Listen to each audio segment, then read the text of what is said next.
नमस्कार, मी प्रज्ञा दीपक केळकर. आता जे पीठावरती कीर्तन करतात त्यांची सौभाग्यवती. 98 साली माझं लग्न झालं.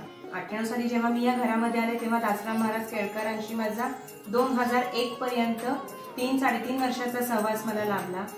त्यामध्ये मी दादांना अशीच बघत होते की डोक्यामध्ये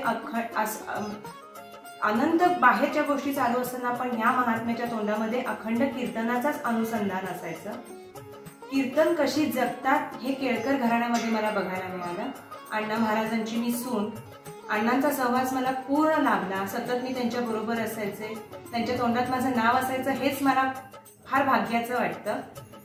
तर अण्णांच्या सहवासामध्ये मी काय बघितलं तर एक तर आपल्या वडिलांची त्यांनी केलेली दिनरात सेवा, की एखादा महात्मे विचारतात की आता किती वाजले, तर ते सांगायचे की आता 2 वाजले. बर, आपल्या 6 वाजता कीर्तन ना? हो.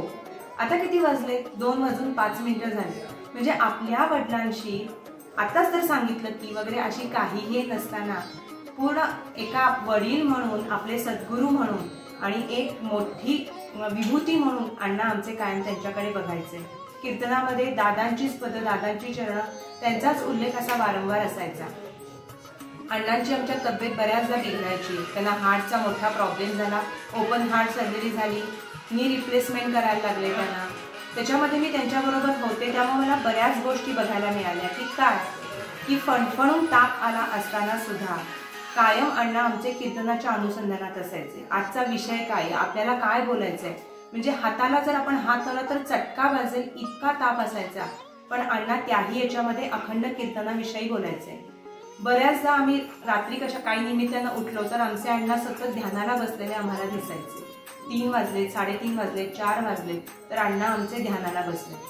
कोरोना काळात तर अण्णा सतत ध्यानाला बसायचे की आम्ही म्हणायचो की अखंड जगाचा सगळा भार ह्यांनी उचललाय, की सगळ्यांसाठी हे नामस्मरण करताय. त्याचप्रमाणे अण्णांचं जेव्हा ओपन हार्ट सर्जरीचं ऑपरेशन झालं, आम्ही कोल्हापूरला होतो, तेव्हा सुद्धा त्यांना व्हीलचेअरवरून न्यायला लागायचं, आणायला लागायचं. डॉक्टर आले की प्रत्येक डॉक्टरांसमोर पद म्हणून दाखवायचे. आज आमच्या कीर्तनाचा हा विषय आहे, ह्याला हे पद येते, तुम्हाला मी म्हणून दाखवतो म्हणून दाखवायचे.